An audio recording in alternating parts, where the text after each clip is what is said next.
दोस्तों, gall bladder stone जो है ये किस कारण होता है, पहले हमें ये जानना जरूरी है।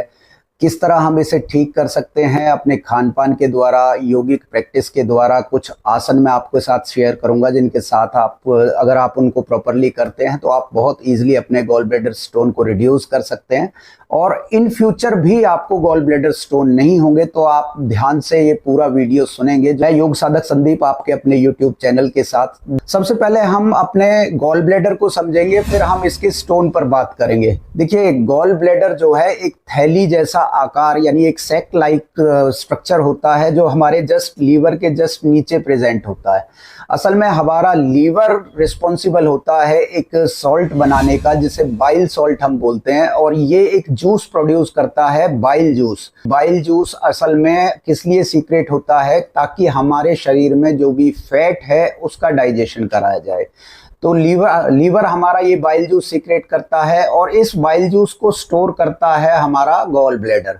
तो गॉल ब्लैडर का काम क्या है? गॉल ब्लैडर का मेन काम है जो बाइल जूस लीवर बना रहा है, क्यों बना रहा है? फैट के डाइजेशन के लिए।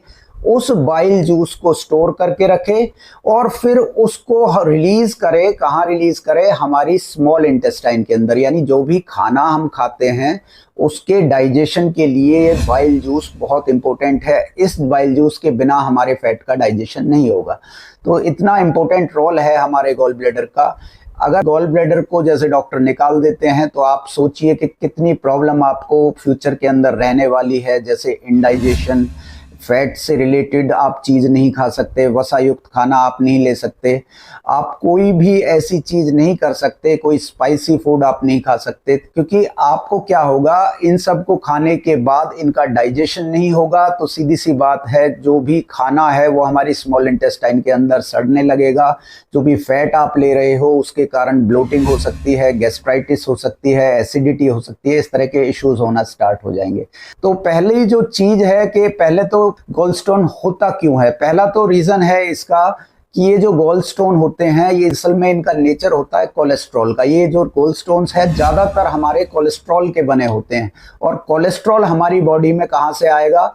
ये हमारी बॉडी में लीवर बनाता है। कोलेस्ट्रॉल का फॉर्मेशन हमारी बॉडी के अंदर लीवर करता है। अगर लीवर ज्यादा कोलेस्ट्रॉल बनाएगा हमारी बॉडी के अंदर, या हम कोलेस्ट्रॉल युक्त चीजें ज्यादा खाएंगे, मान लीजिए आप नॉन वेज वगैरह खाते हैं क्योंकि नॉन वेज के अंदर बहुत ज़्यादा मात्रा में कोलेस्ट्रॉल होता है, या आप फैटी चीज़ें खाते हैं जिनमें कोलेस्ट्रॉल हाई है, फैट से युक्त चीज़ें, तो आपको गॉल ब्लैडर स्टोन होने के चांसेस बढ़ जाएंगे। तो आपको पहली चीज़ तो ये करनी है कि अपने खान पान को जो आप सुधारिए, अपने लाइफस्टाइल को आप सुधारिए। आप अगर प्रॉपर एक्सरसाइज नहीं करते हैं तो भी आपका डाइजेशन स्लो पड़ जाता है।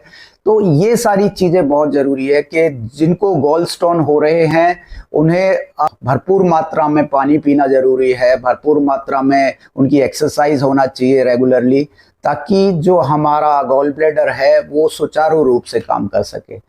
इसके अलावा खान पान में क्या चीज़ें आप ले सकते हैं? आप एप्पल खाइए। एप्पल के अंदर एक एसिड होता है, मेलिक एसिड, जो बहुत इफेक्टिव होता है आपके गॉल ब्लैडर स्टोन को रिड्यूस करने के लिए। इसके अलावा आप अच्छी मात्रा में फ्रूट्स ले सकते हैं, मेनली स्ट्रेस फ्रूट जितने हैं, जैसे मौसमी ले सकते हैं, आप संतरा ले सकते हैं, आप नींबू ले सकते हैं, पाइनएप्पल ले सकते हैं। ये भी काफ़ी हेल्पफुल है गॉल स्टोन को रिड्यूस करने के लिए। तो इस तरह के फ्रूट आप लीजिए। योगासन मैं आपके साथ शेयर करना चाहता हूं जिनके द्वारा आपको गॉल ब्लैडर के स्टोन में काफ़ी फायदा मिलेगा। मेनली मैं 4 आसनों का एक कॉम्बिनेशन आपके साथ शेयर करना चाहता हूं। सबसे पहले आप बैठेंगे वज्रासन में। ये हमारा पहला आसन है वज्रासन। ये बहुत इफेक्टिव आसन है हमारे डाइजेशन के लिए, यानी हमारे पाचन तंत्र को ये इम्प्रूव करता है, स्वस्थ करता है, हेल्दी करता है। जो भी हम खाना खाते हैं वसा युक्त या कोई भी ऐसी चीज जिसको पचाने के लिए हमारे लीवर को या हमारे गॉल ब्लैडर पर एक तरह का बर्डन बढ़ता है, उसमें ये बहुत इफेक्टिव है। इस तरह आप बैठते हैं तो ईजिली आपका डाइजेशन इंप्रूव होगा। कम से कम आप 10 मिनट इस पोजीशन में बैठे। अगर इस पोजीशन में आप बैठते हैं, यहाँ पेन होता है तो आप कोई पिलो वगैरह यहाँ लगा सकते हैं, कोई तकिया यहाँ लगा सकते हैं अपने एंकल के यहाँ पर नीचे। इस पोजीशन पर आप कोई तकिया वगैरह लगा सकते हैं, जिससे आप इसमें इजी बैठ सकते हैं। अगर आप 10 मिनट इस पोजीशन में बैठते हैं, ये आपके गॉल ब्लैडर की हेल्थ के लिए भी अच्छा है, डाइजेशन के लिए भी अच्छा है। हमारा दूसरा आसन है जानु सिर आसन। जानु सिर आसन के लिए आप दोनों पैरों में इस तरह से गैप देंगे, दोनों पैरों में लगभग ऐसे गैप रहेगा, दोनों पैर आपके बिल्कुल सीधे रहेंगे। अब आप अपने एक पैर को दूसरे पैर की थाई पर ऐसे लगा लेंगे। आप लेफ्ट से कर सकते हैं या राइट से कर सकते हैं, जैसी भी आपकी जहां से सुविधा हो उस पोजीशन में आपको इस तरह बैठना है। इसमें कमर को सीधा रखना है। अब आप अपने पैर के पंजों को अपनी तरफ मोड़ लेंगे, दोनों हाथों को यहां रखेंगे। श्वास भरते हुए दोनों हाथ आपको ऊपर ले जाने हैं और श्वास छोड़ते हुए धीरे धीरे अपने पैर के पंजे को पकड़ने की कोशिश करनी है इस तरह से, और सिर को नीचे ले जाना है जितना पॉसिबल हो।